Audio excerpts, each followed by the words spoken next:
Growth oriented definition. Fourth area of definition is growth oriented definition. According to Professor Samuelson, economics is the study of how men and society choose, with or without the uses or of money, to employ scarce productive resources which could have alternative uses to produce various commodities over time and distribute them for consumption now and in the future among various people and groups of society. ये definition हमें ये बताती है, ये definition हमें क्या बताती है कि हमारे पास रिसोर्सेज बहुत कम हैं, डिमांड बहुत ज़्यादा है, जो रिसोर्सेज हैं उनके भी अल्टरनेटिव यूजेस हैं। तो इस डेफिनेशन से हमें ये क्लियर होता है कि किस तरह से कोई व्यक्ति या कोई सोसाइटी अपने रिसोर्सेज को चूज़ करती है कि हम अपनी कौन सी डिमांड्स पे उनको पूरा करेंगे, कहाँ पर अपनी कौन सी वांट्स पर उसको लगाएंगे और कितने रिसोर्सेज को हम अपनी फ्यूचर के वांट्स पूरा करने के लिए सेफ रखेंगे। Samuelson definition tell us that economics is a social science. Samuelson का मानना है कि इकोनॉमिक्स एक सोशल साइंस है and it is mainly concerned with the way how society employ its limited resources for alternative uses.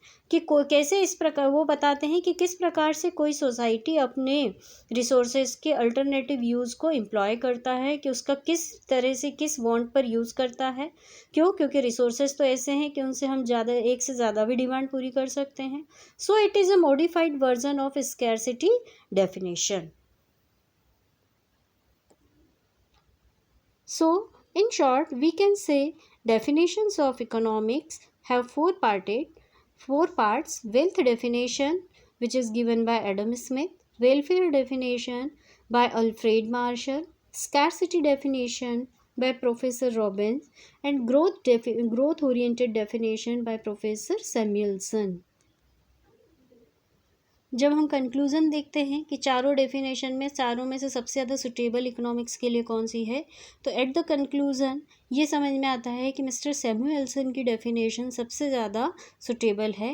उन्होंने अपनी definition को कहा कि economics is the study of how people and society choose to employ scarce resources, कि किस प्रकार से कोई व्यक्ति या कोई समाज अपने रिसोर्सेज को चुनता है that could have alternative uses, जिन रिसोर्सेज के अपने अल्टरनेटिव यूजेस हैं कि हम उनसे कई चीज़ों को पूरा भी कर सकते हैं, कई ज़रूरतों को पूरा कर सकते हैं।